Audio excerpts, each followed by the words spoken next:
We are. Okay.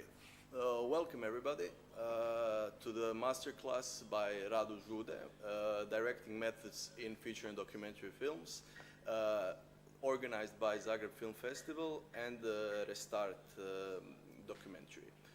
I have a great pleasure to welcome one of the most important Romanian directors, Radu Jude, and to have a talk with him in the following period about his directing methods in feature and documentary films. So first of all, Radu, thanks for participating.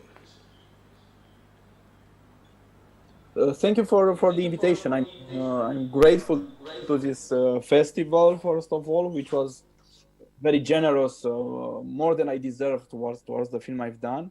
And I'm very sorry that I never been able to take part physically in it. And this year, even if my goodwill would be, it became impossible. And thanks to I think to you as well. It's always nice to discuss with a colleague, I think, and I would really like to call our discussion just that, a simple discussion, not a master class, which is something that is beyond my abilities, to be honest, in my level.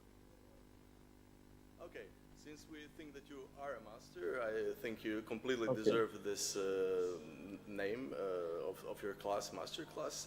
But I'll be more than happy to enter a dialogue with you. And before we start talking about your methods, I'd just like to invite you to make a brief introduction, which would be related to this title of our talk, Directing Methods in Feature and Documentary Films. Well, what can I say? It's a huge topic, and I would say, or I would start from saying, if I have to talk about myself or what the films I've done or the ones I'm doing or intending to do, that I do not have a method. To be honest, I have only some intuition, some ideas, and some research. And the end of this research, the end of the research is the film itself. And I really believe that, and maybe that's where I should start from, that the film, apart from being, as we know, films are being entertainment products, cultural products, and so on, are in the same time, or this is how I like to perceive it in the last years at least, more like a kind of research tool, like people have a microscope to look into the smaller reality, physical reality, or another tool like that to research into the world. I think a camera and montage and editing are also devices to study the world, to study the people, to express ideas, to express different ideas.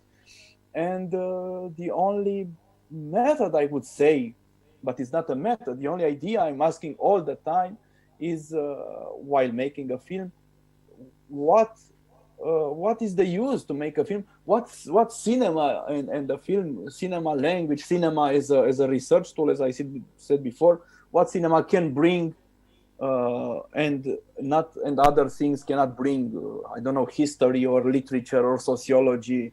All these things can do sometimes much more than cinema, but I really believe that sometimes cinema can be used as a knowledge, as a knowledge tool as well. Yeah, That's what I'm curious about is the fact that you mentioned sociology, literature, and history, which are all three extremely important inspirations for your work. So I'd like to learn more about your background before you made your first film. Which world do you come from? How are you related to this humanistic, let's say, disciplines? related to what? Sorry. To this humanistic disciplines, to this field of Uh-huh. humanist science. Oh, Yeah, I'll try to make it short. I spent my childhood in the countryside at my grandparents, which were peasants, and it was extremely happy childhood. I would say in nature, animals, children, and all this very bucolic, very traditional, and clicheistic in a way. A very happy childhood, I would call it now. And then I was brought in Bucharest to school and didn't really like it, but starting with, and I spent all my holidays at my parents and my grandparents in the countryside. And starting with the high school, I was attracted, and I did a computer high school actually, but I was more and more attracted to things like theater, cinema, literature, philosophy, all these things that sometimes a teenager in a big city can get access to if he or she is lucky enough. And especially in my development, some friends were important, and the Cinematheque in Bucharest, which immediately after the revolution in 1989, I think had the most important time, maybe before 1989, but I don't know about it that much. And that was the crystallization of a passion and of an interest in cinema. And I applied to the film school for 3 times, and I was rejected, and ended up doing a private school, so to speak. But I also worked as assistant director, and basically this is it. And little by little, I started to direct all bad things, starting with soap operas and teleshopping and some music videos, a lot of commercials, TV shows, and so on, until I could get some funding for proper films. So it was actually very it's not a strange for very me to academical hear background, to be directed honest. over 100 commercials. So it was a big I don't surprise hear you for if you're me to speaking see now. that I'm the sorry. filmmaker who's making the films that you're making is actually also has not Igor, only I'm time not but hearing inspiration you. to make commercial projects.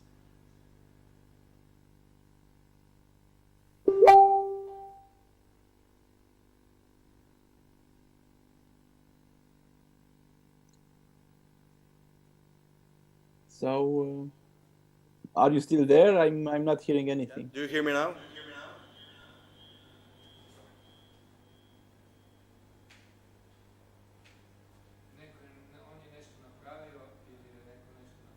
Are you sure that you didn't press anything? Ne čujem mene. Ni ne čuje, ni ne vidi.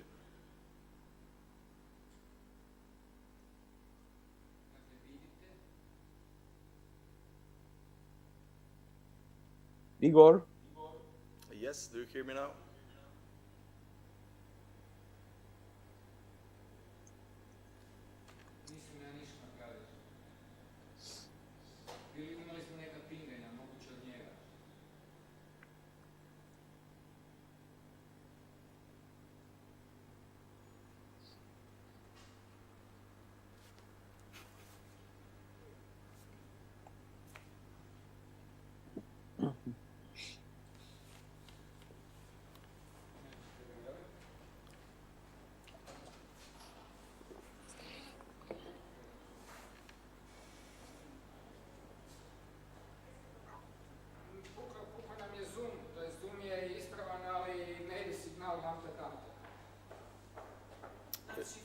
Ja bi se na kompjuter prebacio tamo da normalno pričam s čovjekom. Ja bi se prebacio na kompjuter tamo da...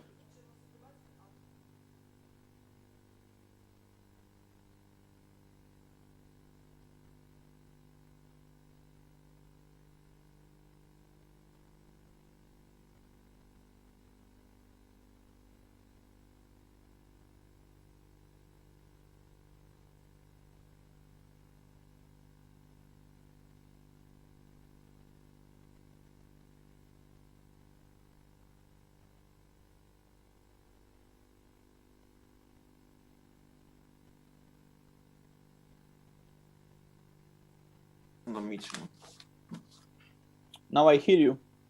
Okay. I'm sorry. Sorry, it's not our fault. I don't know whose it is. So we're waiting now to get live. I'm not sure that if we're live yet, are we?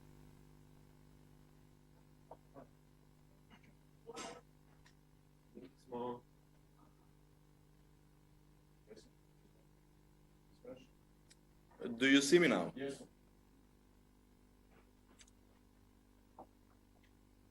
Radu, do you hear me and see me? Now, yes. Both. Before it was broken. Okay. So we're live? Okay, sorry. I don't know where we stopped actually. What I asked you last, I'm not sure if you heard it. Sorry to all our viewers for the interruption, the technical problem. What I asked you last time was how come you have time or energy or motivation to work on more than 100 commercials, or you worked in this field? So are you still making commercials? Are you still part of this world? Oh, no, not that much. Basically not. Only once a year or something like that. Because 6 years ago, 5 years ago, I decided to try and concentrate on making films. Because, well, to make advertising or television, this kind of thing which one did, I did for a living, basically, but also because they can offer a little bit of possibilities to work on specific tools, to test some equipment, to test some cameras, to test some crew, and so on. So I think it was useful also in another way. But yes, it really is hosting, and I did it for so many years. And actually, when I was making a film, it felt like holiday.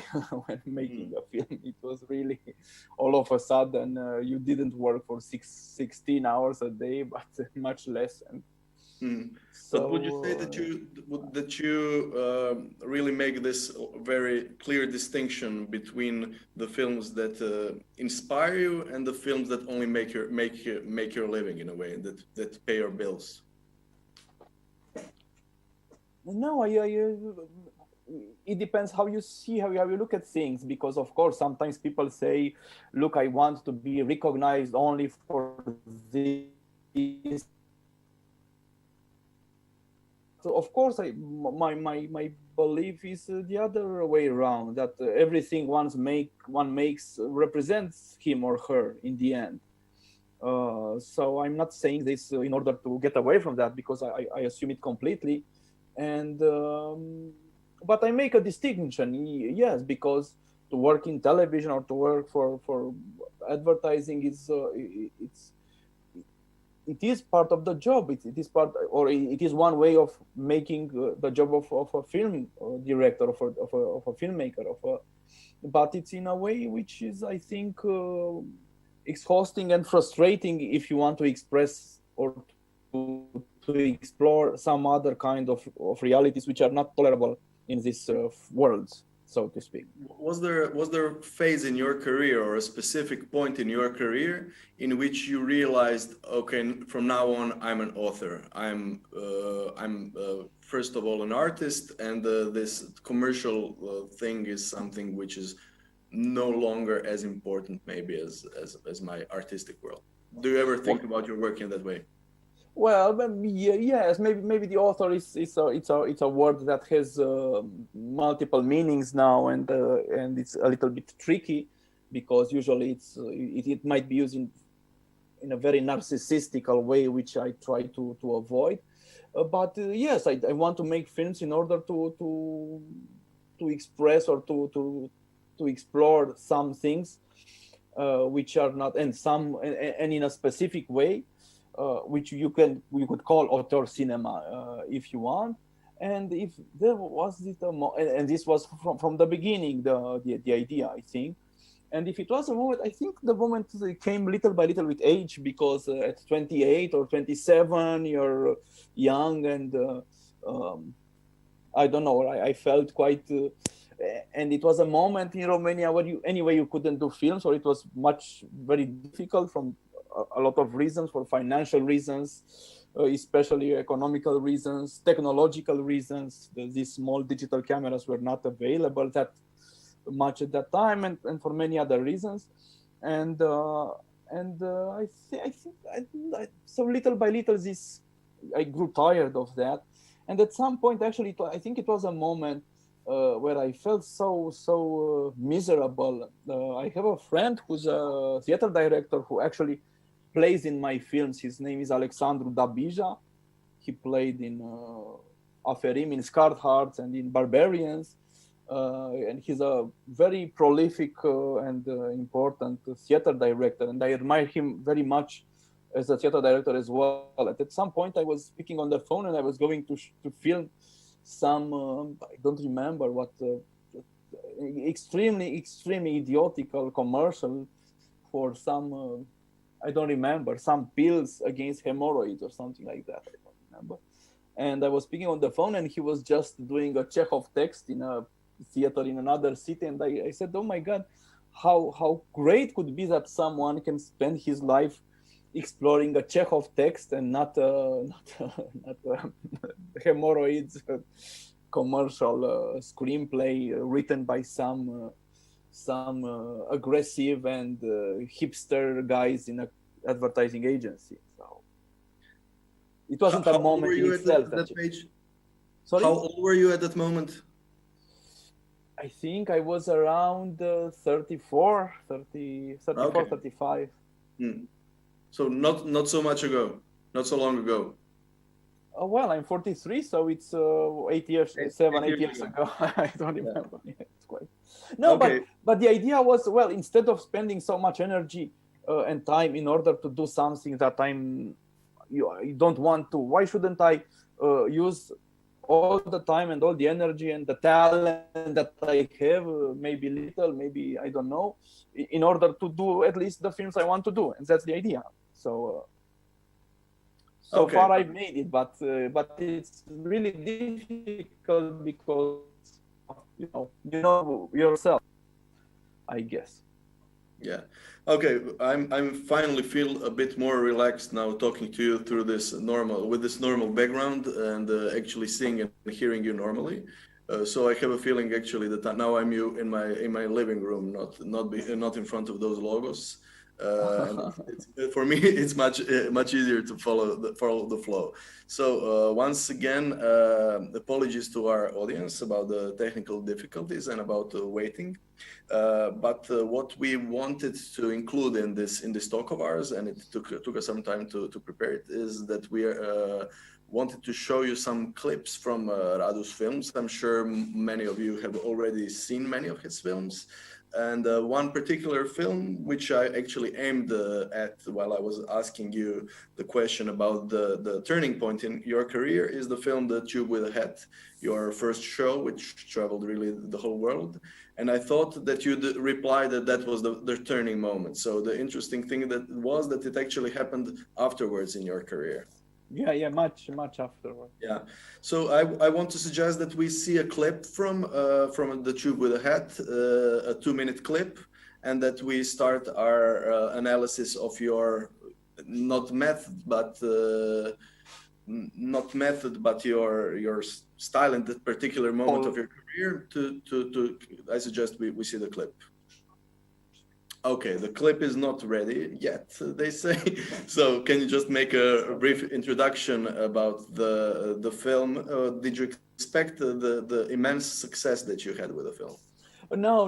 And it was, I'm someone that was marked by failure during the life. And I think it's not such a bad thing because, to be a teenager and be rejected 3 times at the National Film School in a moment where, there was, I'm not sure if Croatia had it, but Romania immediately after during the last phase of communism and during the transition, immediately after the revolution, it was this obsession with having a diploma, having,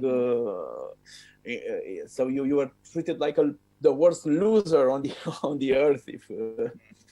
And then all my so-called short exercises from before were complete failures. but really they were not. I wasn't not able, although I was already 24, 5, 26 years old, to make a film which can be understood, can be understandable, and it was nothing. It was just chaotic, and this it was a moment where doing this film based on a script which wasn't mine, and I think this was the good thing of it. It was of a friend, Florin Lazarescu, who's a writer, and it speaks about his childhood, who was also very similar to my childhood, because, as I said, I lived in the countryside. And all of a sudden, I did a film which was a little bit easier to follow. I don't know if it's a good film. I think it's very naive, and maybe that was a quality in a way, because you cannot be naive twice. I couldn't make a film like that a second time. And then the fact that it was what you can call successful was not only surprising, but somehow without this success, it would have been impossible to make other films, I guess, or not very soon. Yeah. Okay, we'll get back to that in a moment. Let's now spend the next 2 minutes just reminding ourselves of the tube with the hat, and then we'll continue our conversation on that.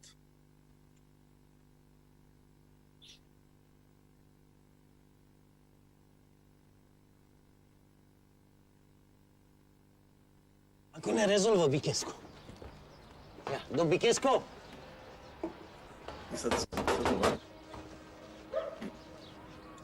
Acum hai să-ți dau și înghețat. Do you hear me now? Yeah. You do? Okay. Because I'm not sure with the technical group, it's the first time that they're organizing a thing like this. I believe the simplest thing is just to turn on the Zoom, but they wanted to have this professional context in the end. But anyway, it was only the logos of the sponsor. It wasn't the logo. Okay. But I can play, at some point I wanted to do like that, to do a kind of live montage in Zoom, and you can put this kind of, while speaking, change the background again, all the time according to what you talk. At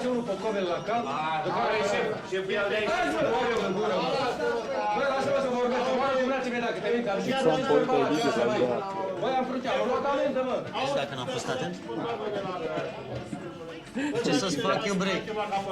De ce nu treci pe unde trebuie? De ce n-ai trecut pe la barieră? Păi tu ce te bagi, mă? Nu mă bag, ziceam și așa. Păi eu nu mă zic. Gata. Da, băi, am procesul verbal, sunteți nebuni la cap? Șefule, să fiu al dracu, trebuie...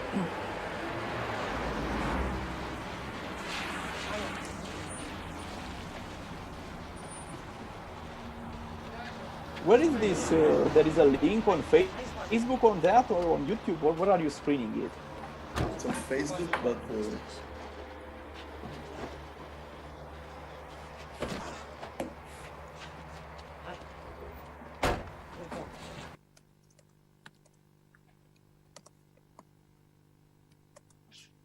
okay.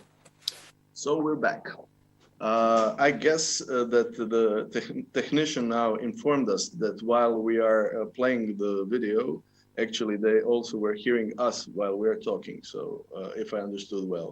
So in the future clips, we'll have to just be silent and wait for the clip to end. So that's the strategy for the next clips. But let's comment on this one. So I guess you saw the part that I selected. The reason why I selected that very part is that it seems to me that it's almost documentarian. I'd say it's really reminds of neorealism. And although the guy is obviously a professional actor, the situation that you managed to create is so realistic that it gives you a feeling that you are actually at that moment at a Romanian village. So was that an intention? Was it part of the Romanian wave which was making films in sort of that style? Or how would you explain that style? Well, I guess that all of them are right. Of course, it was a desire imposed by the film, by the text in a way, by the story of Florin who wrote it, and it was also in the air because this Romanian wave was also having to do with realism, with mixing fiction and documentary, but also to do with this desire to capture the realities in a way that was all of a sudden accessible to us, having some money and having the desire to film in a neo-realist way, because with a very few exceptions, Romania didn't have a neo-realist movement in the 50s or 60s. Maybe the films of Mircea Daneliuc in the 80s were done in that way. And also, I think it has, if I think now in reverse, it has also to do something with the budgets, because there were really tiny budgets back then to make a film. And even if I would have wanted to make a film like, let's say, Scarred Hearts, which is more different, not realistic, but on the contrary, it's a construction made in sets in some part, set in the 30s,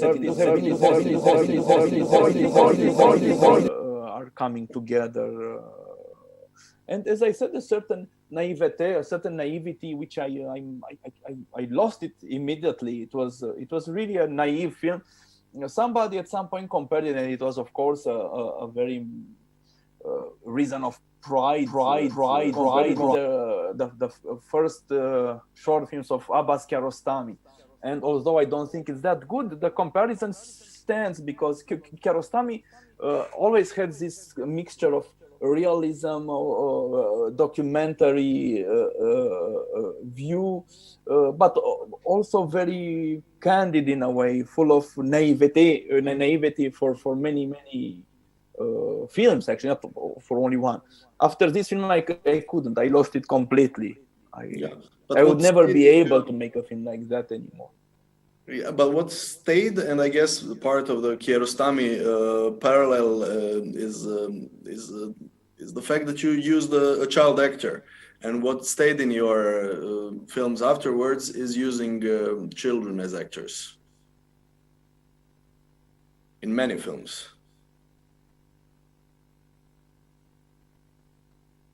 Freeze. Okay, do you hear me? Sorry, I think I didn't hear your question. Okay, I think we're back.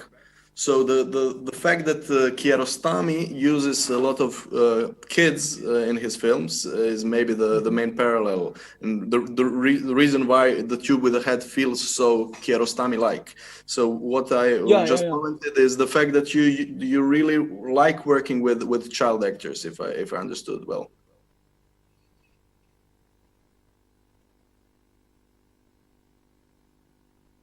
Please. But I think it had to do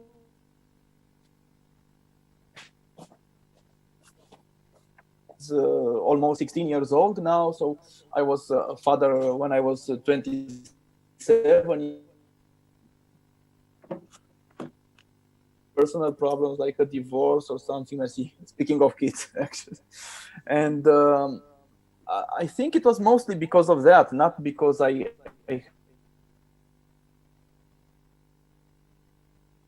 contrary, that the films had to be personal, meaning by that either to be more or less autobiographical, or to be inspired by autobiographical events, or by things that you saw, that you noticed, which I don't have this idea, very romantic idea anymore. It's like the people used to say always, I believe in honest art.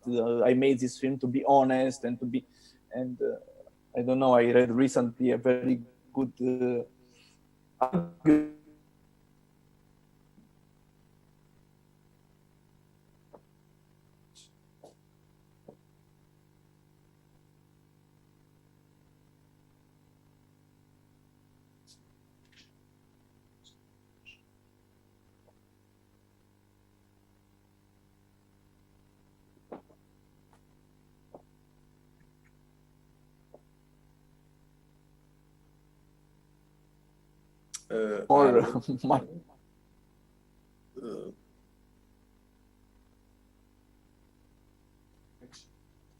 Mislim da nas je izbacio van.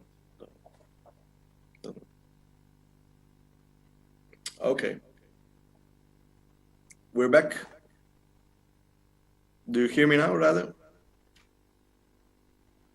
Not yet.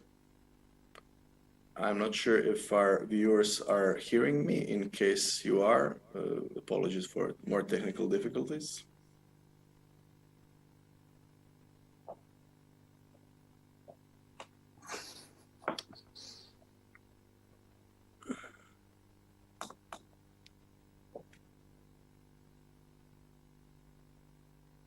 Do you hear me now? Yes, I do. Okay, we're back. So I suppose that we'll have a few more interruptions of this sort, who knows. Maybe I'd suggest you change your network, because it says to me that your network bandwidth is low. So maybe you can change to your mobile operator.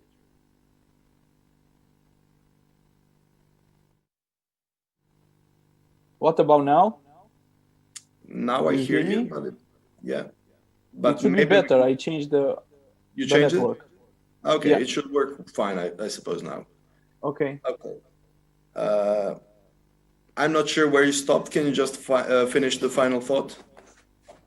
No, the final thought was that I think that the presence of the children in my work had to do with personal circumstances more than a desire. And I was saying something against this idea of making so-called honest, personal, honest film, quoting a Romanian poet who said that if honesty would be a main reason to appreciate art, then a dog who barks would be a better poet than a man who writes. Okay, perfect. Yeah, I really think that there is some sort of a switch in your career. I don't see I'm not sure if you see it that way. But after Aferim, it seems that you decided to quit the personal style, let's say, or the family topics in a way, and to switch to historical ones. Was that a deliberate decision or not? Well, deliberate, I think. Partially because it had to do with the fact that I didn't feel like making films regarding my life, which became much more boring and uninteresting, I think, hopefully. But also because all of a sudden I felt, that there is a kind of, you grow old and you start to look around, or this is what happened to me, and you finally see that cinema can be used for more than what is normally used, or how I normally used it before. As I said, you can use it in order to explore more realities and to discuss them more, to show other things, to look outside of yourself and not toward yourself.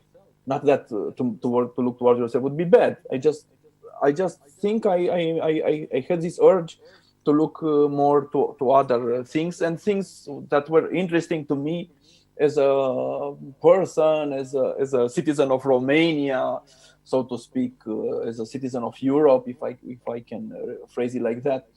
And so it was a conscious decision after I did Aferim, but also one thing led to another, and I was always interested in history, and not in history, but in the, let's say, the things not talked about in our history. And you, as someone from Croatia, I think can perfectly understand. I would say that two artists from Croatia are a very big influence on me. One is Oliver Frlić, the theater director, and the other one is, and I think you live in the same city, or you live in the same city,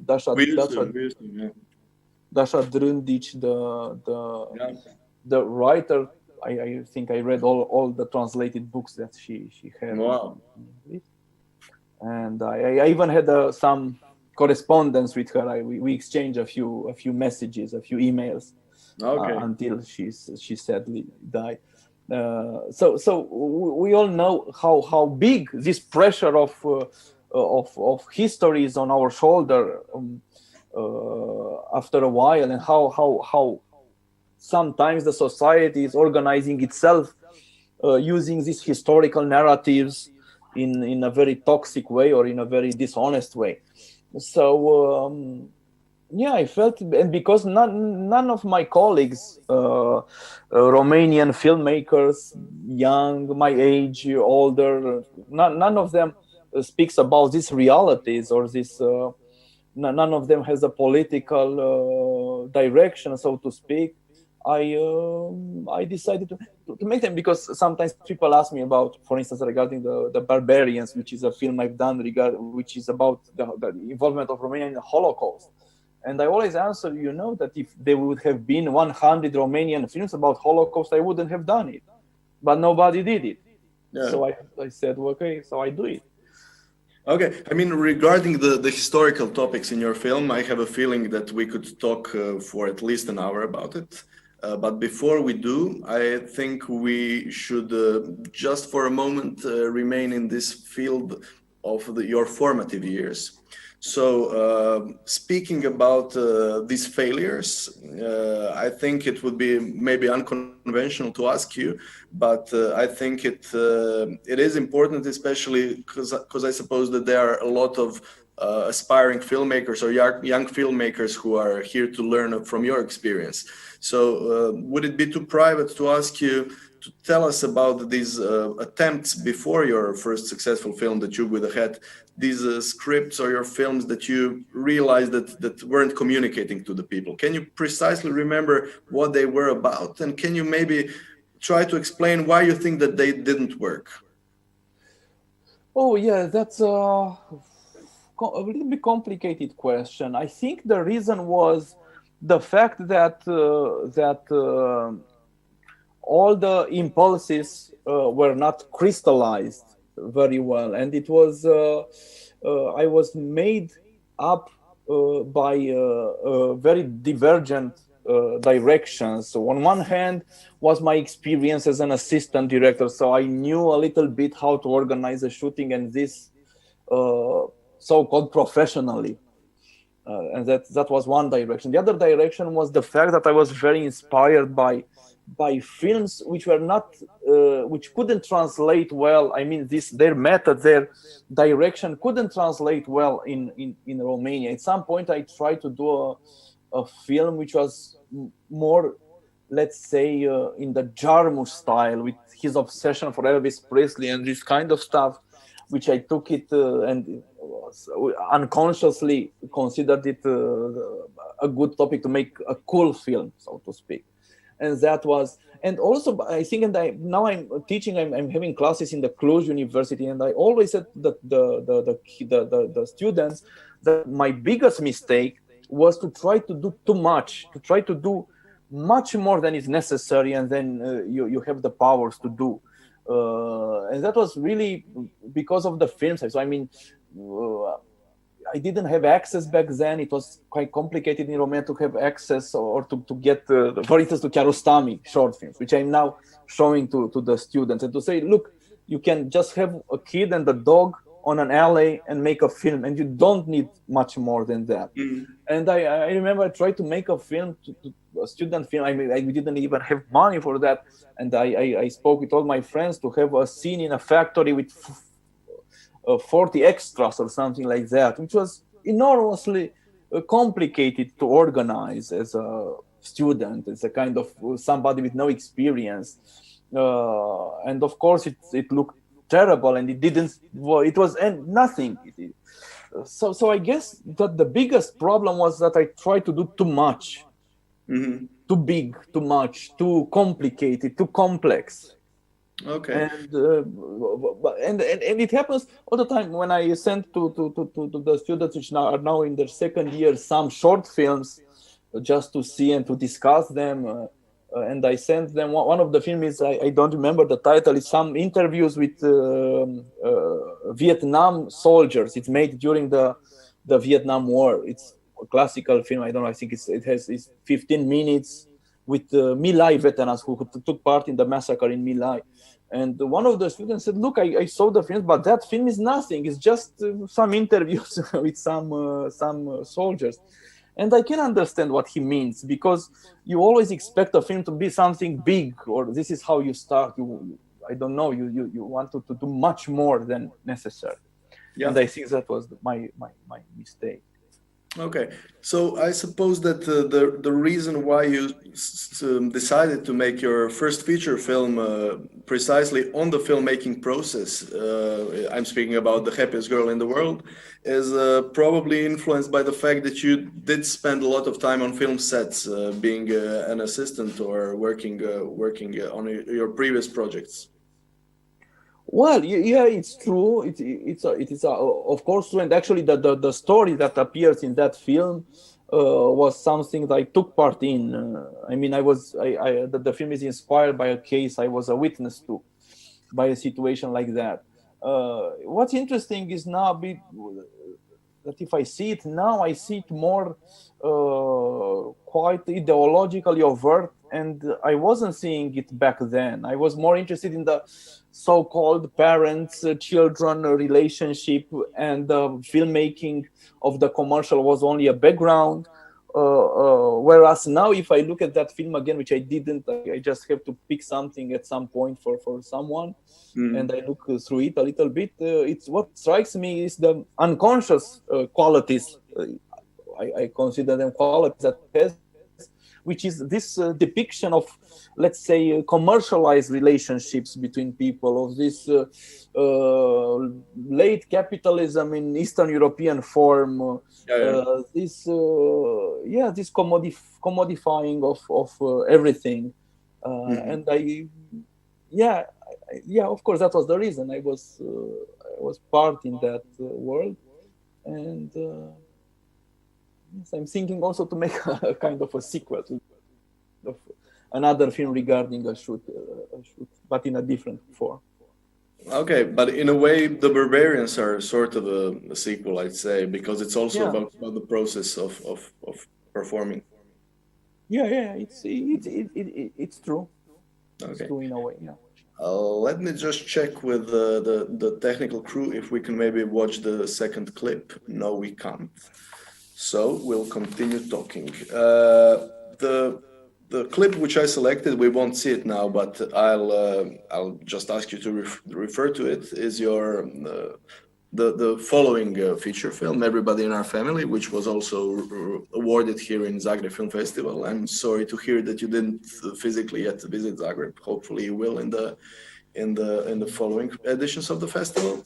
But this film is really, we could say, something completely different. And now immediately we switch to a new Radu Jude, one that I suppose more likes Haneke in a way, more than Kiarostami, or at least that's how I saw the film, because it is a psychological drama which ends up in aggression, and it is sort of a brutal film, unexpectedly brutal, I'd say. So did you make it in a way just to try to make something new, or it's a story that was sticking to you for a longer time? Oh, it's a mixture of things. I'm sorry, I have the feeling like I always answered the same way to your question, but it's a mixture. But I always felt to answer like that. Well, actually, I was living through a complicated divorce. I had difficulties in seeing my kid for many reasons back then, and that was really, really painful and frustrating. And actually, I wrote a version of the script regarding to my experience of that, which was not a very good screenplay. I think it was not lacking the violent part, or is that was much less in that first version of the script. Then what I did was that at some point I felt the need to research more the story, to get it out from my own autobiographical dimension. So I was accepted in a society, in an association of dads, which had divorce issues, run by a lawyer that 1 year ago, I think, proved to be a pedophile, and he's sentenced to jail for many years. But back then, this guy who had this association let me took part in it, pay a tax to this, and have access and make interviews with many of these people having issues. And I was much more inspired by all these violent stories I was hearing, and I rewrote the screenplay. I said I don't want to make a film regarding only my own experience, but to make it more complex, more violent, and more, in a way, more on the edge morally, so to speak. And then, because while writing that, some genre elements somehow appeared in the film. I mean, it looked like this Steven Seagal film with people being under siege in a train or in a boat or in a plane or something like that. So I said, well, maybe these genre elements could play and make a distance and create a kind of irony towards the realistical background of the film and the realistical topic of the film. So it was maybe a kind of two divergent directions where the film was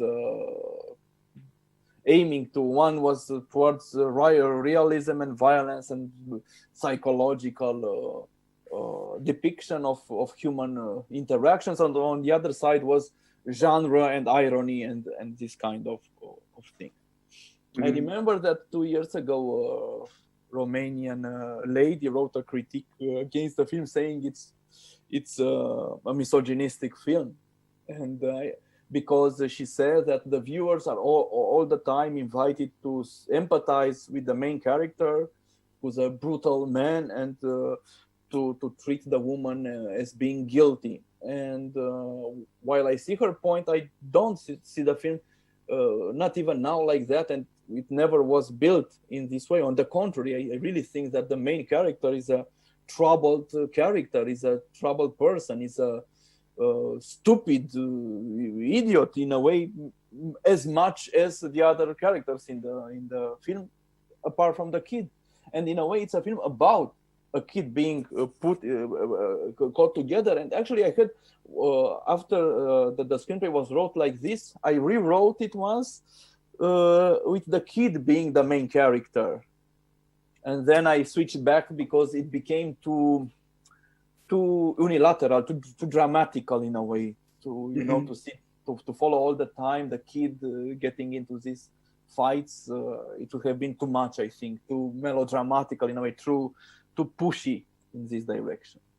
Okay. Did I understand well that this period of 2012, sorry for getting maybe a bit private, is a period of your private moment of divorce, or 2011? So no, it was much more before. It was 2008. I'm asking because also the previous film of yours, A Film for Friends, again a very brutal jump into some sort of a bloody Radu Jude that we have. Yeah, well, that was a very it's a very small film made because it was impossible to find financing for bigger projects, and out of this frustration and other frustration, we made with the help of friends, as the title says, in a way, this small film. Okay, which was rejected by literally everybody. Okay. I think I saw it in Zagreb. Actually, I think I saw it in a One Take Film Festival. Maybe it was there. I'm not sure it was there.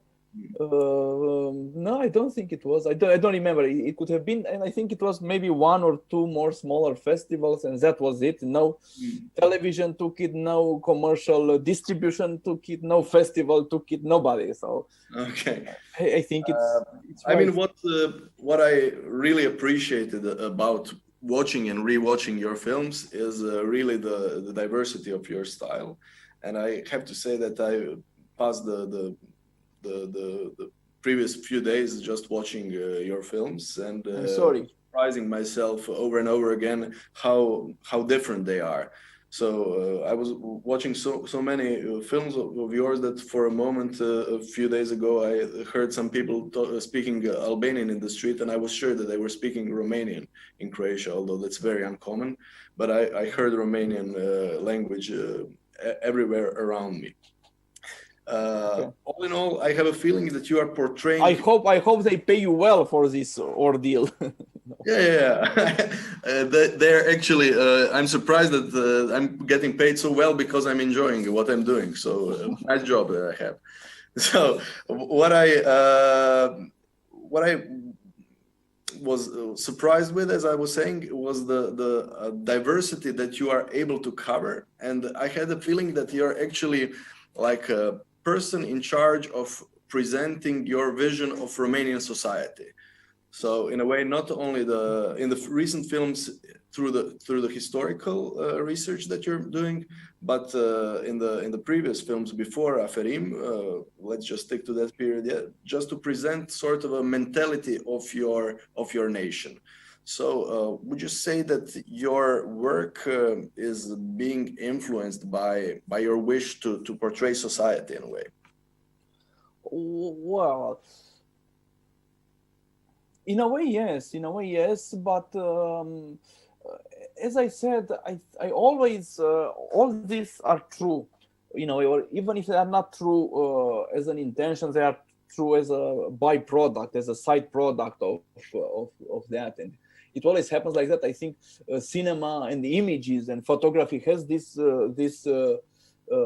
ability of capturing the spirit of time, capturing something of society that even if the photographer or the filmmaker is not aware of that, still passes on. It's like nowadays when you look at an archive amateur photograph, and all of a sudden you see in it not only the details of the personal details, but you see the background becomes more important than what was the person who was the person on the photograph, and so on and so forth. So I think this happens to all the films, and also to my films.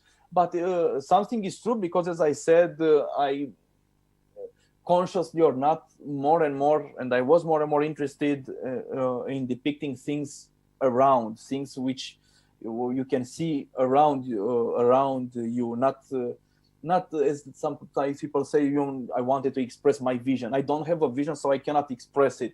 I can use this tool in order to capture something and to find something and to offer this something to the viewer. So I guess this is the effect. It comes out of the way you're doing it. And as I said before, it's not the topic itself that it's interesting, not only the topic, but the way I wouldn't do a film. Sometimes I receive, if not screenplays, I receive proposals, or some good-willing persons tell me, why don't you make a film about this topic or the other topic?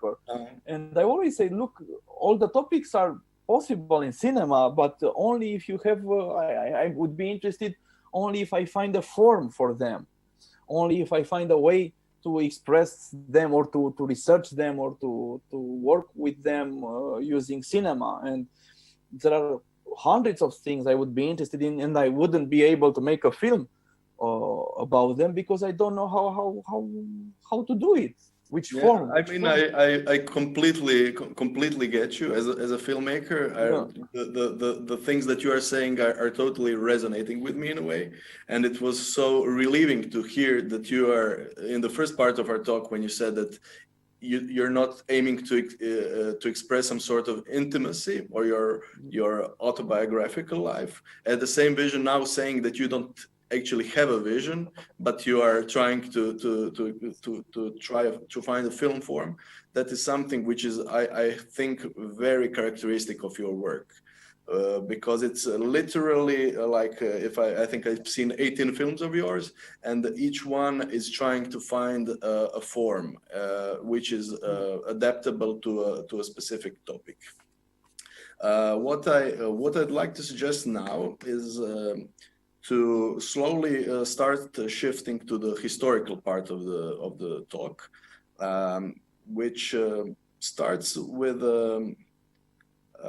film Aferim, which I think is here in Croatia, I'd say your most famous film, and it's surprisingly the historically most distant film. I mean, afterwards you were dealing with 1930s and of course with Ceausescu, with Second World War, and all of a sudden, out of the blue, we have a Romanian Western-inspired film, which presents a story about gypsy slavery in the 19th century. So where does this thing come from? The same question as with everybody in our family. Was it the story that was sticking to you for a long time, or was it something that that was a moment of inspiration? Well, first of all, regarding all the films which involve history, the first thing I would like to say is the fact that the perspective from which they are done, because they involve ethnic minorities or religious minorities, is not from the perspective of minority. Aferim, as you said, it's about slavery of the Roma, slavery of the gypsies, but it's not from the perspective of a gypsy. I'm not a Roma.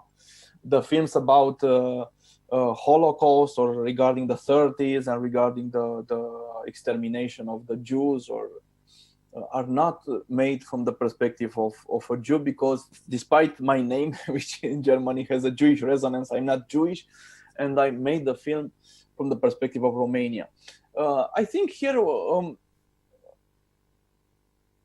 I don't remember the first actually I remember, because for Aferim I wanted to make another film before. I started to research the 19th century in order to make a film about what is called and an idea that maybe someday I do something with it. We had in after the second half of the 19th century something which was called a one-day revolution. There was some very ironized afterwards. It was a revolution against the royalty, which lasted only one day because it was crushed by the troops. It was in a small city in Ploiești. And while I was researching on that, I read a lot about the history of the 19th century Romania. And at some point when I encountered the stories regarding the gypsy slavery, which were not the main topic of my research back then, little by little this became a topic of research, much more than I knew. And in that point, you know, it a little bit changes your perspective. This research changed my perspective, not because I wouldn't see the racism around, but that all of a sudden you could see that this racism has an origin, and that the problems involving the relation between Romanian majority and Roma minorities has also an origin which is not as innocent as people used to say, you know, saying, well, these gypsies they are all thieves, they are all lazy, they don't like to work, and so on and so forth. And that was the reason was to make this film, in order to make a connection with the present, with the problems of the present. So this was the starting point. And then because all the film it is a fiction film, a film with actors and with costumes and so on, but actually all the stories in it, the whole story, each element of the story is taken from a document, from a real story. So it's like a mixture, like a composite of a few other real stories, if we can use the word real when we speak about history. It's based on these documents. And so this was the origin. Yeah, just a brief turn back to your character as a film director. I was trying to see how old you were when you made Aferim. You were 38. So I guess to make such a high budget film was sort of did you see it as a sort of a reward after making so many different, let's say, low budget or middle budget films. Did you see Aferim as, or maybe I'm wrong, maybe it wasn't that expensive, but to me, like with costumes to make a 19th century film with horses and everything, it really does seem like a jump to a high-end production. Well, well, not like a reward, because I was too scared to think in these terms. Actually, yeah, it was a much bigger production than the one before, like maybe with a double budget. But to make a budget double, it's much more complicated than to get the medium budget, so to speak. Actually, it's kind of no, I didn't have that problem, because it was just after many years of working with all types of budgets. I mean, I made advertising that for one day of shooting had the budgets of 200,000 euros, so that was not a question of not being used to work with bigger budgets. And maybe this was also a little bit the good side of working so much in television and advertising, the fact that I could make this film in only 23 days of shooting, which is quite not very much for a film like that, because of course we didn't have the necessary budget like it would be for a real Western, real Hollywood production, and it was done, as I said, extremely fast. I mean, so fast that we didn't even have time to properly think of it, and because the things were so difficult, some scenes at least, to pull off, we have 1 or 2 or maximum 3 good takes, and that was it, and then you would go on. Mm-hmm. So would you say that experienced director gives advice to younger film directors? You said that your experience on working on commercials really made things easier for you. So to get back to our first part of the question, I hope that the audience were able to hear it because of the technical difficulties, I'm not sure, but we were talking about your relation to this commercial world. How would you say that this building of your craft as a director on commercials on a smaller scale affects your bigger projects? That is something that, of course, it must have something like an effect on that, but I'm not sure I'm able to sense it, because everything that a person does, everything everything you read or write or work or think has an impact on what you eventually do. So I'm not able to see the bad part of that, but I think it should be also. Maybe it makes you a little bit more unable to work on rhythms properly to films, because in television and advertising, the rhythms of products of the films, of the commercials, are very different from a film, and sometimes this creates I think a problem, or can create a problem, and so on. And it might, because the bad problem of doing that is that it takes you an amount of time that you need to think of films. But of course, we all know that time to think of something is a luxury, but one must have it somehow. One must. I don't have it now anymore, not as much as I need to, as I would want to. Mm-hmm. But the problem when working in and it happened to many of my colleagues that I know. It happened to people who are assistant directors. I had a lot of assistant directors coming from film schools, and you end up getting lost in that world. You are getting drowned in it. You make some money, but after it's very difficult to put yourself, as Brâncuș, as the sculptor Constantin Brâncuș used to say, that it's not difficult to create, it's difficult to put yourself in the state of creating something. Mm-hmm. And this happens, and if you go much and if you work more in other things than what you really think you want to do, in my case, films, cinema, then it becomes more and more difficult to break yourself from that and start to work in cinema. Definitely. I mean, it's interesting that you are quoting Brancusi in that sense, because what you are doing, I have a feeling that you are constantly immersed in your work, that you are constantly working, at least judging from your filmography. And I saw that in an interview, you compared your working method to John Ford. Not that you are working in the same way as John Ford, but in a way that he was making a film a year. So your tempo is really something that is extremely demanding, I'd say. And would you say that it's sort of a dependency of yours, or you're just enjoying it completely? How do you explain it?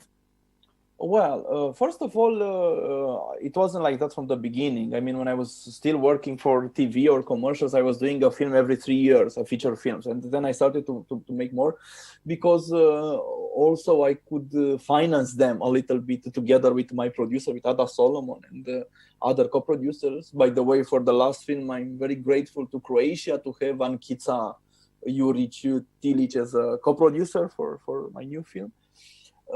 But regarding the rhythm of or the tempo of the works, that's something I discovered afterwards. That's something very interesting which happens, and I have that a little bit comparing to my Romanian colleagues, which are much brighter and much talented than me for sure, and they make a film every 3 years or 4 years or 5 years or even more, and when you do a film like that every 4 years or every 3 years, of course that film has to be a big film. I mean, you have to prove that 4 years of waiting was not in vain.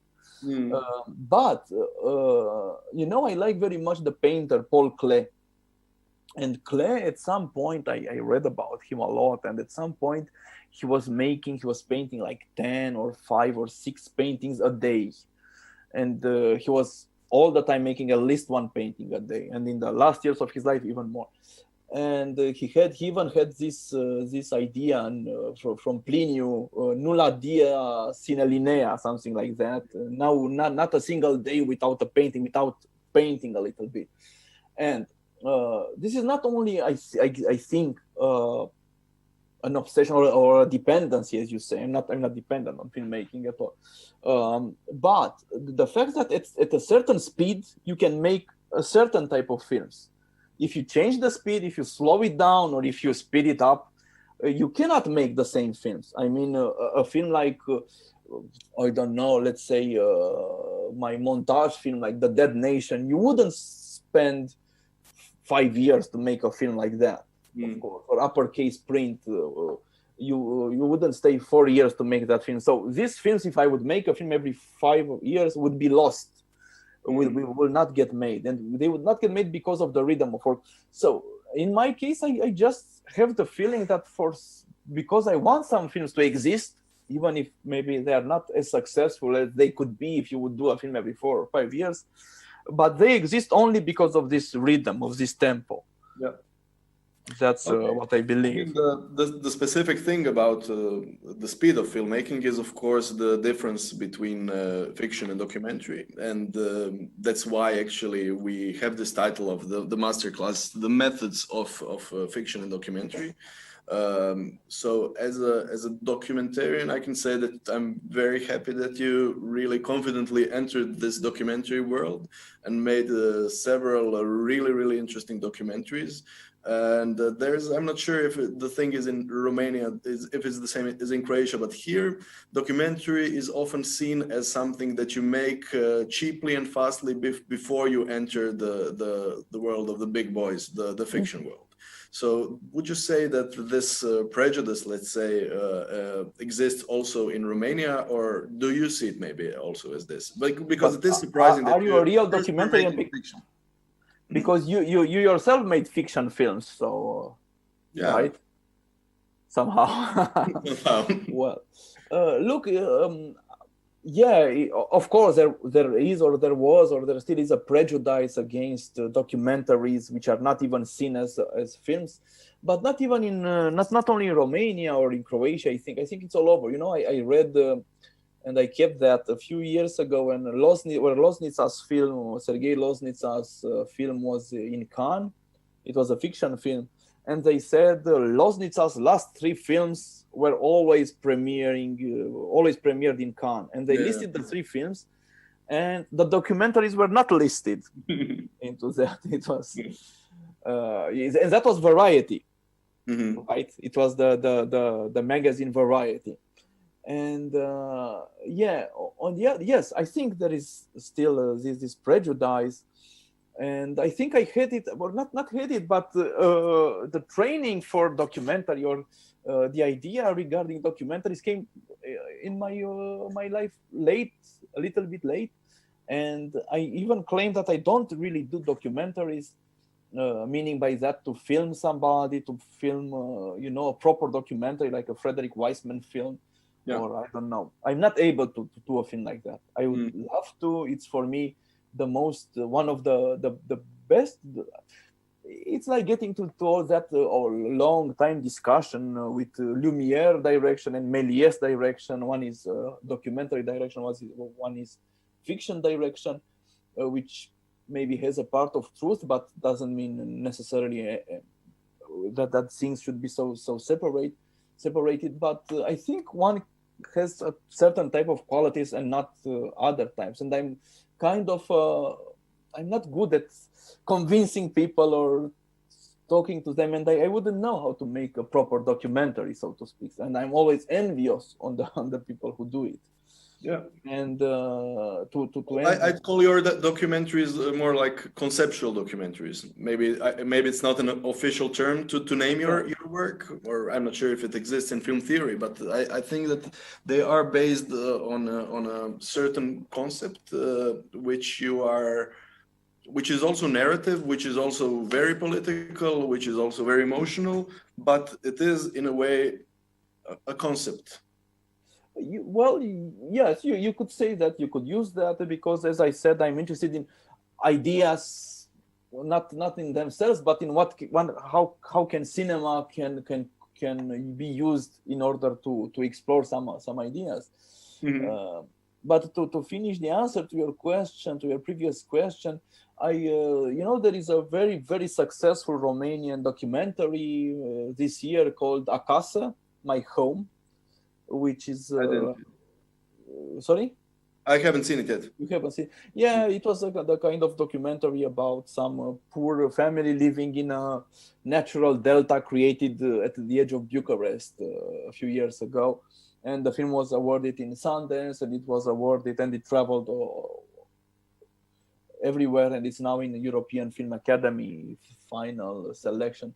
And the people who made it are not trained filmmakers. They didn't go to film school. They are 2 journalists, a husband and a wife, and very young.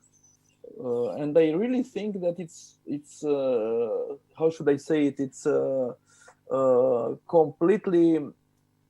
It really explained the situation very well, to see that the filmmakers were not able, the trained filmmakers, the filmmakers with study didn't do this film, but only we needed some journalists to take the camera and became filmmakers and making this film. And this I mean, it's like making a shame of Romanian filmmakers, including myself, if you want, for not being able to explore our country. Yeah, but still, as I said before, I have a feeling that not only through your documentaries, but through your fiction films as well, that you are sort of the person who is making a chronicle of your country, or of a mentality of your country through your own vision. So I think that you are, especially with your past, I'd say like 5 films. It's for me as a person who has no relation whatsoever to Romania, it made me like explore things about Romanian history, and it made me want to know more. So you definitely opened opened Romania as something new for me, and that leads me to my next question. Are the topics that you are covering in I'll just name a few films in a row. I'm not sure our audience saw it. In Dead Nations, in The Barbarians, in The Marshals Executions, in The Exit of the Trains, in Uppercase Prince, so that's the past 5 projects. Are these topics, or at least some of them, completely unknown in the Romanian media world in a way, or in schools for starters? Oh, well, it depends what you mean by completely unknown, because of course... I'll explain myself. Because you said that you wouldn't have made, for example, Barbarians, if there were already a few films made. So I'm not completely, but are these topics that, for example, that your friends and you knew when you went, I don't know, to high school? Did you talk about these topics? Did you learn them in high school? Well, most of them not. Most of them not only they were not talked about, but they are not really talked about now. Or they are talked about, for instance, I saw a history book of my bigger kid, that they received 2 years ago when Romania was 100 years anniversary. It had the anniversary of 100 years old, the Romanian state. And it was the illustrated history of Romania. And regarding the 1940s, it was just a few lines, and I quote quite exactly, saying that at some point Romania joined the Nazi policy of Nazi Germany and organized concentration camps in Transnistria, and thousands of Jews died there. So of course it was very, very, everything was almost like, look, Romania recognizes it, the past, but it was all fake in a way, because there were no concentration camps, there were extermination camps, and there were no, and the Jews didn't die there, they were killed there, and it was not thousands, but hundreds of thousands. So you can see all the, how the it's a simulation of truth into that. So, but of course, if they are not, some of these are officially recognized. In 2004, Romania recognized the participation in the Holocaust, but there's a difference between what is official and what it's in the collective mind, so to speak, in the collective consciousness. Because people say, well, yeah, we had to recognize it in order to join European Union, but it's not really like that. So yeah, I think most of these topics created a more or less bigger scandal around. How did you as a film director experience these scandals? Did you have problems with it? Did people like in the right-wing media in Romania talk shit about you? Oh, absolutely.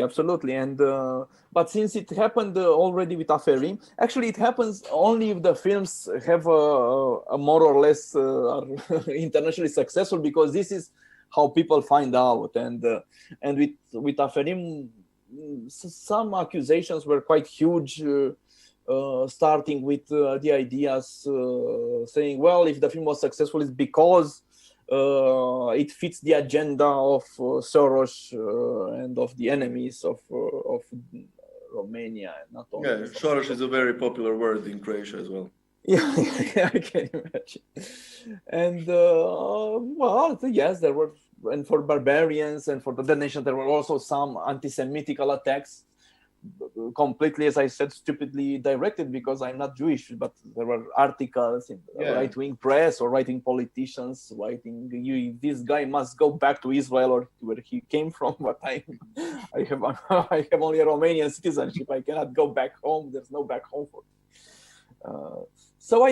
And at some point I was a little bit scared because some private messages were quite aggressive and threatening. But I really think that Romanian fascists are not even real fascists nowadays. Hopefully they are just puppies. It's strange that you're mentioning that these kind of threats happened already at the time of Aferim, because for me to make a film which is about a period which is so distant from us seems much less risky than to make a film about Ceausescu's era. So would you say that Uppercase Print, your recent film, which is also being shown here at Zagreb Film Festival, that it is that there's still some, let's say, right-wing fans of Ceausescu who might really judge you after seeing this film after it goes out in Romania? Oh, well, actually, no. Actually, this is the most inoffensive film I've done. And I actually have done it only because I think I found a form to work on this historical reality, or to portray history using cinema, using a method. Because actually the Ceausescu era is the one which is, for most of the people, quite clear that it was horrible in most of its aspects, if not all, of course, but many of it. So no, actually the film was criticized by some extreme left-wing people, saying that because I think I don't know how it is in Croatia. I think it's the same. Anti-communism here is also a kind of umbrella for other kinds of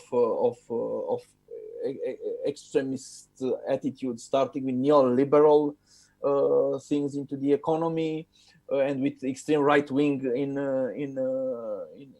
political views, or in the societal views, so to speak. So to be anti-communist, it's always used mostly by the extreme right wing in order to attack and to impose their views, to say, well, but Marshal Antonescu was a great hero. Why was he a great hero? Because he was fighting Stalin, he was fighting the communists, and so on. But I really think that one of the possibilities of art is to criticize, or to speak about the bad parts of any time and any society. So, and I'm not affiliated to any party or to any ideology in full. So I don't see any reason to make a film against communist times, or against capitalist times, or against fascist times. Yeah. For me, it's part of my... Would you say that you became political through making of Aferim, or maybe you were political all the way from your very beginning of filmmaking career, but you just didn't show it in your art? Or yeah, it's a good question. The answer would be that I didn't, and I even don't consider myself completely a political filmmaker, much more different than someone who's not considering himself political. Because, as I said, it's not the concept of political art had a bad reputation among my colleagues. The reason, at least in part, is understandable. It was the fact that before 1989, everybody was more or less supposed officially to make art which is to be political, which back then meant in the line of the party. Line of the party, which was, as you said, also nationalistical, and so on and so forth. So the people who wanted to make good art, so to speak, tried to be non-political. And when you see the films of Mircea Daneliuc from the 80s, just because they show a documentary-like reality of the country without any mention to any politics, that is, but in a way, in my opinion, that is much more political in that time. Yeah.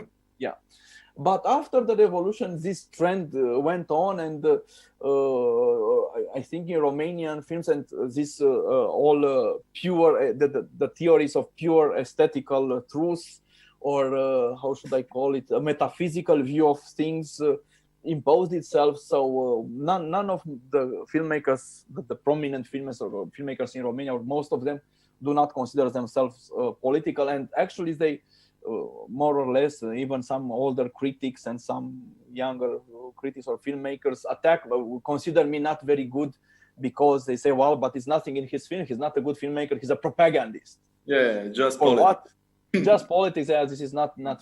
And well, I can understand that, but on the other hand, I see that everything you put on a screen in public becomes political in a way or another. So you cannot escape it.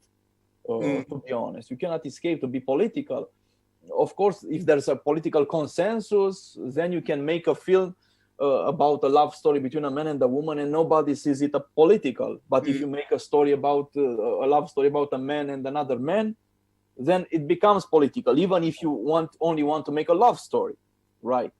So I think in my case, it's not a desire to be political in itself. It's just also a side product of what I'm interested in. I'm interested in some things, and people, they say, "Oh, this is political." I said, "Well, I don't care if it's political. Let be political." What I was asking, would you say that Radu Jude before Aferim was more interested into, let's say, family relations, and then that you actually, after making this big film, which is extremely important, not only aesthetically but politically, that you actually sort of open the new window in your art? That's how I see it. That's why I'm trying to. Yeah, it's true, but it's not after Aferim. For instance, the script of Scarred Hearts was written in the same time with the screenplay of Aferim, when I didn't have access to funding. And Barbarians, the screenplay was also in a version, was written in the same time, more or less,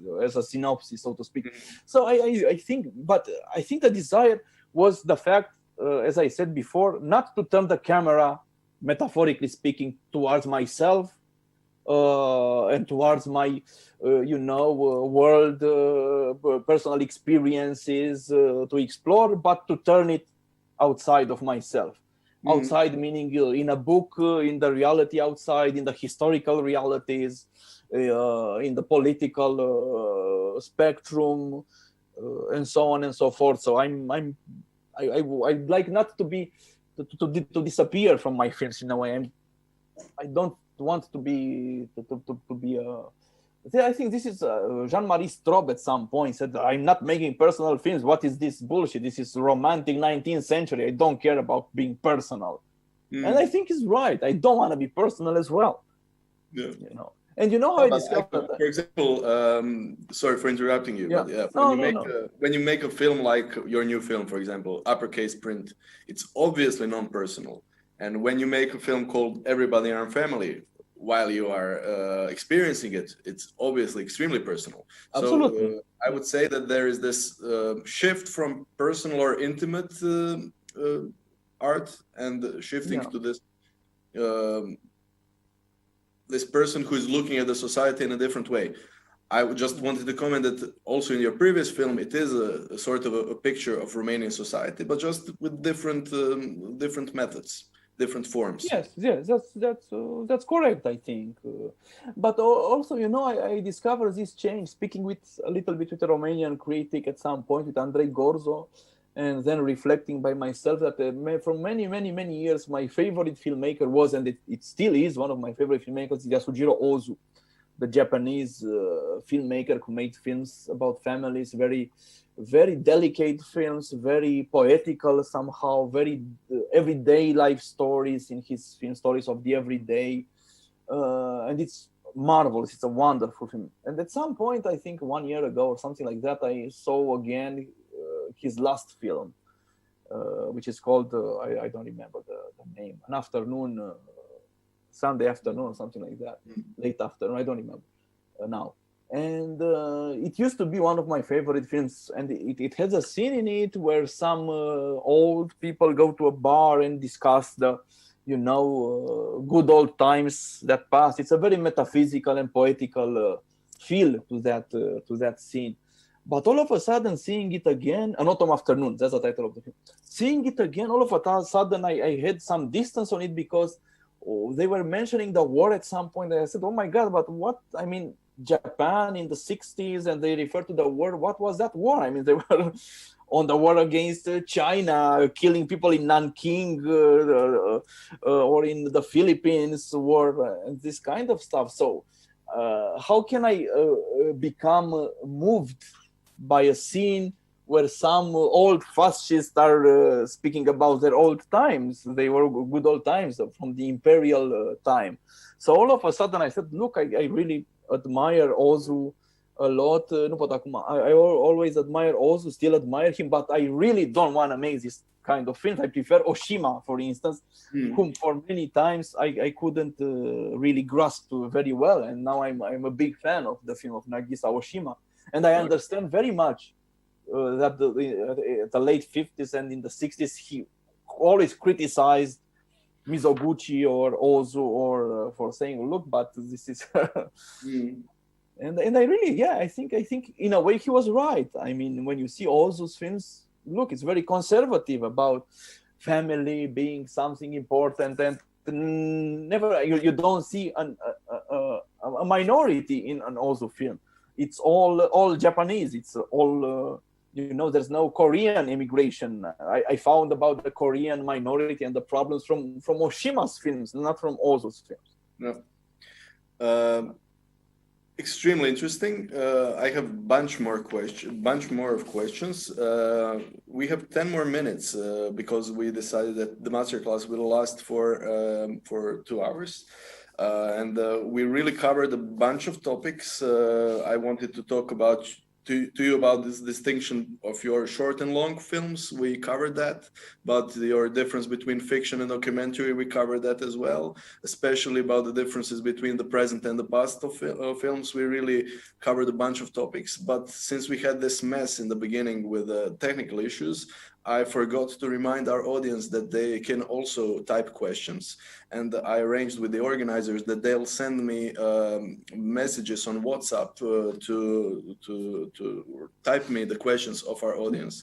So now I'll check my cell phone to see if some of the questions arrived, or although I forgot to remind people to ask questions, but I'm reminding you now, guys, that you can ask questions.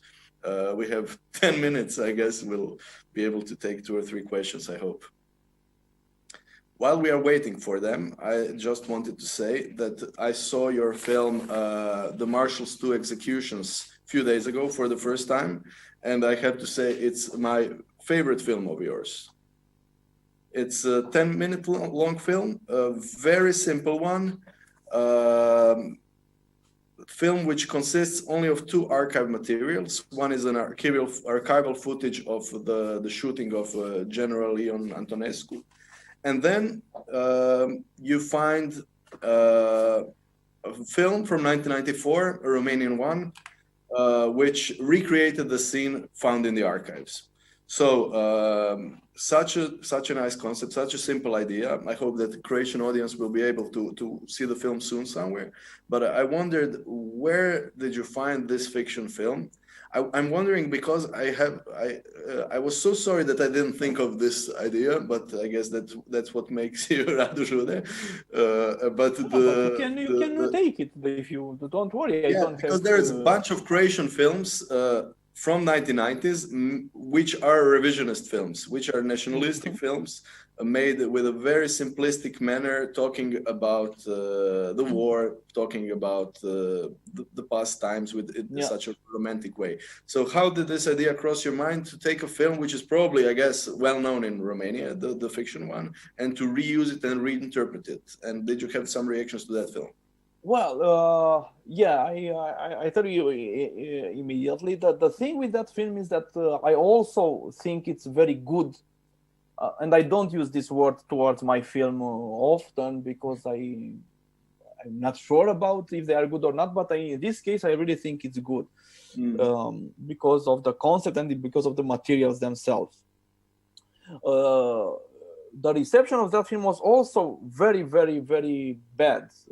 So it was rejected almost everywhere we sent the film to, with the exception of a few film festivals, which I'm very grateful that they took the film. And that was it. So no platform was taking the film to show it, no television, nothing. For reasons I'm not sure. I mean, I don't understand why, because I'm really unhappy because I think the film is good. But the idea, and for me, it's also a turning point. This is a turning point because this film actually I made it before I made Barbarians. I edited the first cut of it, which was basically the idea. And then we scanned the materials 2 years after, or 1.5 years after. But and it's something that I'm happy to talk about because it's this notion of montage and not only editing. And by montage, what I understand is a line of thinking that starts not only in cinema, but in the philosophy and essay and art and cinema as well, maybe in the 20s. And it starts with Eisenstein in cinema, and in the same time with Walter Benjamin in philosophy, and with André Malraux a few years after in his thinking about history of art. And it goes on with Godard and with Macaveyev, in a way one can say, and with other Pasolini and other writers like John Dos Passos with his USA trilogy, and right until W.G. Sebald or even Dasha Drndic, in a way, you can say. And this idea of montage is, I don't know how to make it, to compress it, but basically it speaks about putting together things, different things, be it images, texts, that create new concepts, create new ideas just by the juxtaposition of them.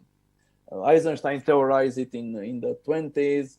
Benjamin made a book called The Arcades Project by the end of his life. So you can find this line of thinking which is 100 years old, and it was always somehow at the edge of cinema. And I think that's really, really a shame and a problem, because I really think that montage can be a tool for thinking, a tool, an epistemological tool, and not only used in order to create narratives and to advance narratives, be it in documentary or in. It's definitely, the whole film is sort of almost like a prototype example for montage in film. So that's, I guess, why I like it, because it really deserves an academic paper on it. So sorry for interrupting if I interrupted. No. We got two comments.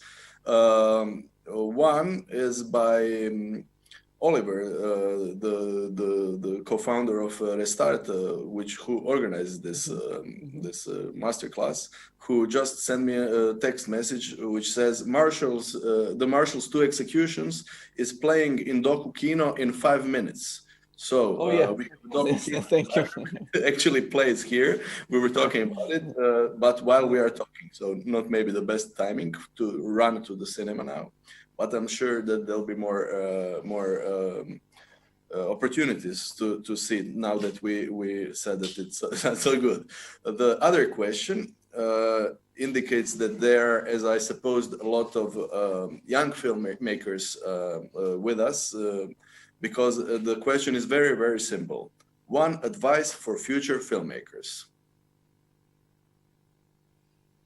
Well, it's how can one answer to that? One cannot answer with a phrase, with another famous phrase like that. Don't accept advice from anybody, or I don't know. I don't think I can. I don't think our work, our art, our how you want to say it. It's so simple that you can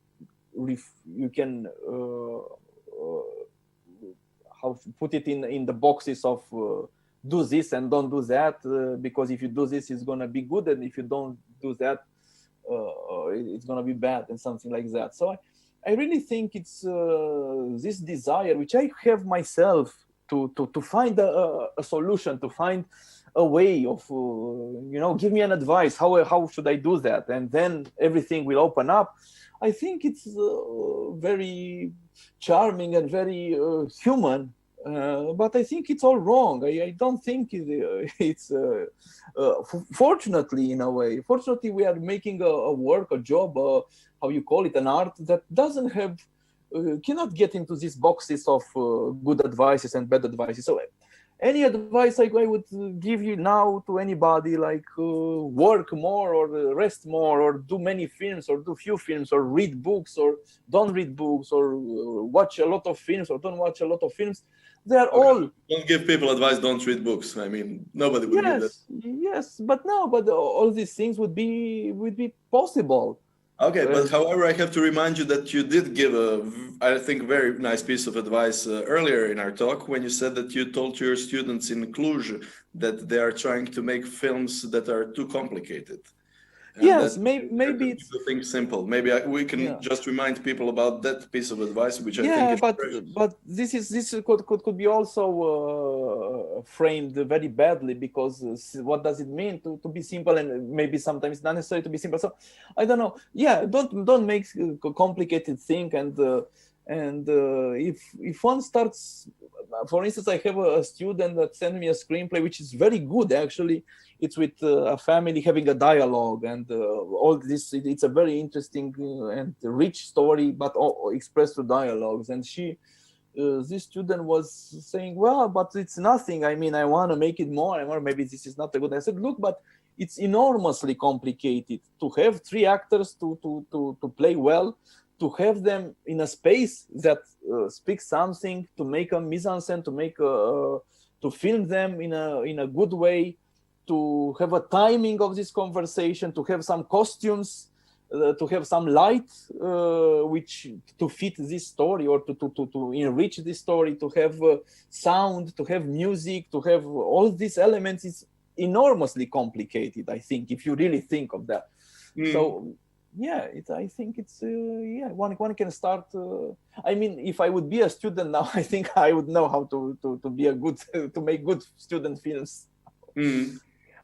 I just received a correction. Sorry, I misread Oliver's message. So the Marshal's Execution and Dead Nation, they are both playing tomorrow in Doku Kino, actually, at 7.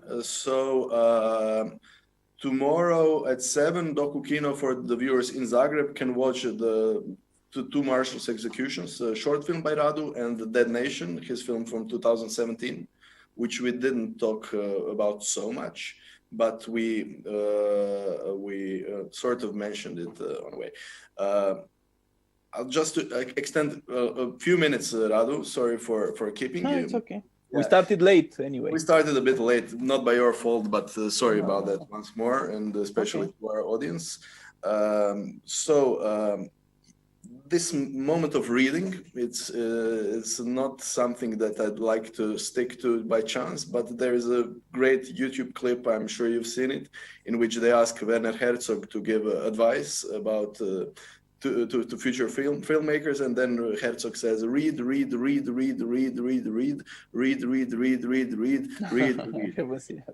yeah, in his style, of course.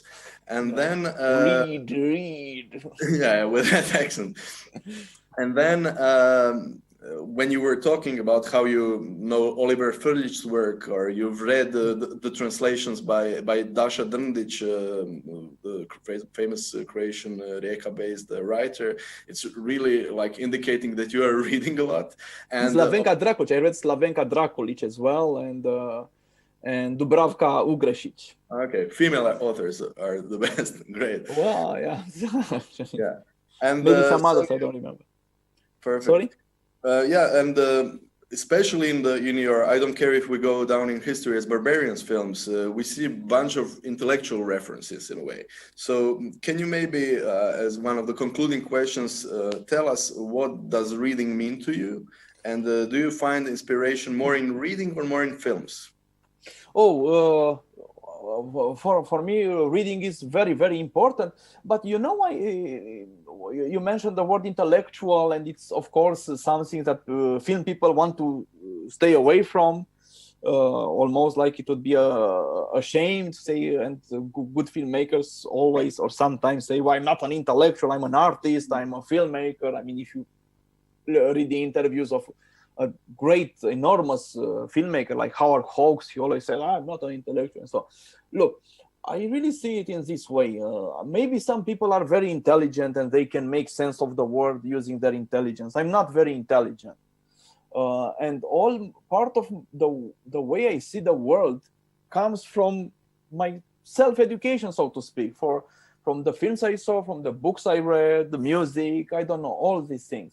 And also my so-called emotional education, sentimental education, if you want. I mean, I don't know if that's a solution for everyone. I'm not reading as a filmmaker. I'm reading as a human being, as someone interested to find out about what's around him, what's the life about, what's the world about. And I don't think you can, or in my case, I don't find answers to all these questions in myself. I found them in things outside myself, and books are very important in this way. And also, I don't think, I mean, in Barbarians, there's a lot of references to literature or to history, and there are some reading of text and so on, but there are also photographs, there are also archive films and so on and so forth. And because I really believe that cinema, or at least one branch of cinema, can be bigger enough to incorporate elements from other things. I'm not someone who aims for a pure cinema, so to speak, like Robert Bresson direction and so on. I'm not against that, and I admire it and respect it, but I really believe that, I think other arts are much more open, much more free than cinema is. If you read Ulysses of Joyce, it's such a free book, or if you read Proust, it's 7 volumes, extremely rich and extremely personal and extremely delicate and extremely vigorous at the same time. And if you would propose to somebody a film like Ulysses, they would say, but this is impossible, this is not cinema, cinema should be. So I really think literature is much more ahead of cinema. I'd agree, but it depends. For example, if you take Macavev, who you've mentioned it earlier, it's for an example of like freedom in cinema, that you decide to destroy the norms that you got. Yeah, it's true. So we got another question. It's related to the previous one. So the question goes: how do you manage to find inspiration and get ideas even when you don't have as much time as you want? We mentioned that you work a lot. So how do you manage to find inspiration although you are very busy, you have a family, etc.? Well, I think here the inspiration problem, it's something I cannot offer a method to, because inspiration appears very, you cannot provoke it. But I really, if you read the book of the physician, a specialist in atomic physics, David Bohm, he has a book called exactly like that, on creativity. And I think he's right. And I think what he mentions at some point there is that creativity is 2 things. One, to connect things, to connect ideas, to put into connection things, but also creativity, I think, if it appears after you struggle a lot with a problem. I mean, none of us can have an idea about a COVID vaccine, so to speak. I mean, we would never in our life have the inspiration to create a vaccine, or to have an idea about mathematics, or to have an idea about chemistry or about something else, because we are not thinking of that, we are not studying it. So in order, I think, to have ideas, because this is what creativity is basically, right? It's you have to study something, to be interested in something.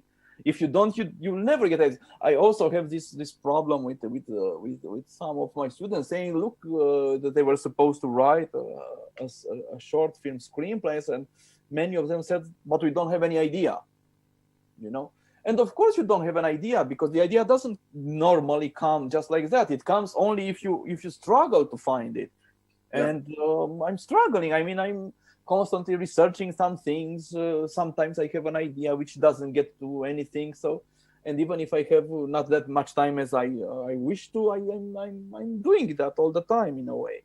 Yeah, I think this answer really brilliantly brings us back to the conversation, to the beginning of the conversation, in which you said that you see your work as a research, which I remembered, and we started talking about sociology in the very beginning. And I precisely think, especially for your recent works, that this moment of research and of gathering information as if you are searching for a vaccine is something that is really present and really marking your work in the past years. So my final question would be, can you maybe explain a bit more in detail what do you see as cinema as research or filmmaking as research? Well, I think, you know, it's, we have to start with image, photographic image or video image, film image, whatever. And I really think this, it's as important as words in our civilization or in our cultures, but they are not paid attention to that. I mean, to give an example, you know, they published a very important book of Horst Bredenkamp, an art historian and philosopher in Romanian, and all the illustrations, all the images were cut out from the book in order to make it cheaper. I saw the original, which is full of images, and they wouldn't cut the text out in order to keep the images. So I think this small anecdote shows how image is treated in our culture. But I really think images are really important in order to see, to understand, to reflect about life in a different manner. Because if you see a photograph of somebody or of an event or a film or a video recording of a football match, for instance, a football game, we could start from here. You can hear it at the radio, and then you can see it. A football game, and if you, when you see it after you heard it on the radio, you see other details, other things in the image. So I really think image offers a kind of knowledge, a kind of knowledge that you don't have using other media, using other channels. And if this image is projected big on a screen, it's even more knowledge that gets to you, into your system. And then if you connect, as we said in the montage, some more images in order to create some ideas, some concepts, this is another step. And I think this is the way in which cinema can be used to reflect on the world, to reflect on some specific topics, to show something. Cinema shows something. Cinema shows relation between things much easier than, of course, some people, and it's always, if you speak with people coming from other disciplines or from other arts, from literature or I don't know, painting and so on, they always want to point you that, well, you know, I see literature did something which cinema does, but you can find it in literature. Of course you can find it in literature, but it's like literature was doing cinema. I mean, cinema is doing it natural what literature can do, only forcing itself to become something else. I mean, like montage, the montage of images is natural to cinema. It's more complicated in literature, and so on. So I really think that in this way, and this is a belief I have, and maybe I'm wrong, it's something that helps us to understand better, to see better, to make connections, to make fake connections sometimes. So it's always we have to question it. And the problem is that in our societies we are not studying cinema. I mean, in school, every person which goes to school studies literature or some painting or some music, but we never study image. We never study photography. We never study cinema in order to start thinking about it. Great. Do you have time for 2 short questions that I've just received? Yes, because the answers will be even shorter. Okay. So one question is a political one. The question goes: do you consider yourself as a leftist or left liberal? Do you have short? What would be the difference between that? Actually, like leftist socialist or leftist liberal in that sense? I don't know. I don't know very well this concept. Actually, at some point I made there are these internet tests in order to find out where you stand on the political grid from extreme right wing to extreme left wing. And I was always in 2 or 3 that I've done. I was always on the left to a little bit towards the center. So I don't know how that would translate to the person. Okay, I don't know either. The other one would be, the question is, do you think you would have turned out to be a different author if you had managed to enroll academy? Film academy, I guess. Oh, that's something I'm thinking often, and I don't know how to answer. Yeah, well, I think any experience is changing you, but is that change something that would never be happening also without that experience? I don't know. For instance, I'm always asking myself, because I started going to Cinematech when I was 16 years old, because I had a colleague in the high school, Nicolae State, who's now a specialist in classical Chinese grammar in Germany. And he discovered the films before me, and he said, come because you would like it. And I said, well, I'm not interested in films and so on. But when I started to go with him, it instantly became a passion. So I'm always asking myself, would be interested in films if this colleague wouldn't take me to Cinematech? I don't know. I don't know. Mm. Okay, Radu. But what I think would have been worse to go into to be accepted in the National Film School was the fact that I wouldn't have had maybe these experiences of rejection, this failure experience, which I think is very, very important to have it as much as possible from the beginning. Okay, so that's an encouragement for our young audience who is getting rejected at the moment. Remember that it helped Radu become a good filmmaker. Well, I don't know, maybe or maybe not. Okay. So once, but again, what it helped me to cope better with because, as you know, the life of filmmaker is full of rejections of any kind that people don't see. Rejections of financing, rejections of crew, rejections of collaborations, rejections of festival screening, rejections of any kind, any imaginary. So true. I think it's important to be able to go through them. Yeah. The best way out is always through. People that it's maybe not the easiest profession that they can find in the world. Yeah, in a way, yes. Yeah. Okay.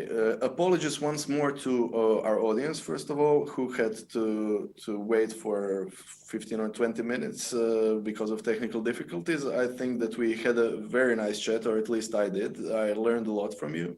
And I thank you for this talk. You promised me to have a dialogue, but in the end, you just...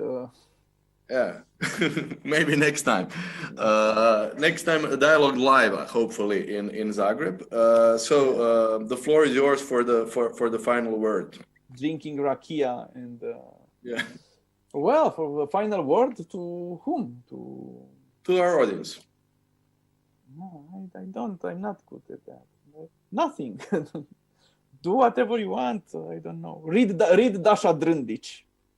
Okay, my favorite Croatian writer. That's the perfect concluding point. Everybody read Dasha Drndić, and you'll learn more about films. Yeah, absolutely. Good. Radu, see you soon, I hope.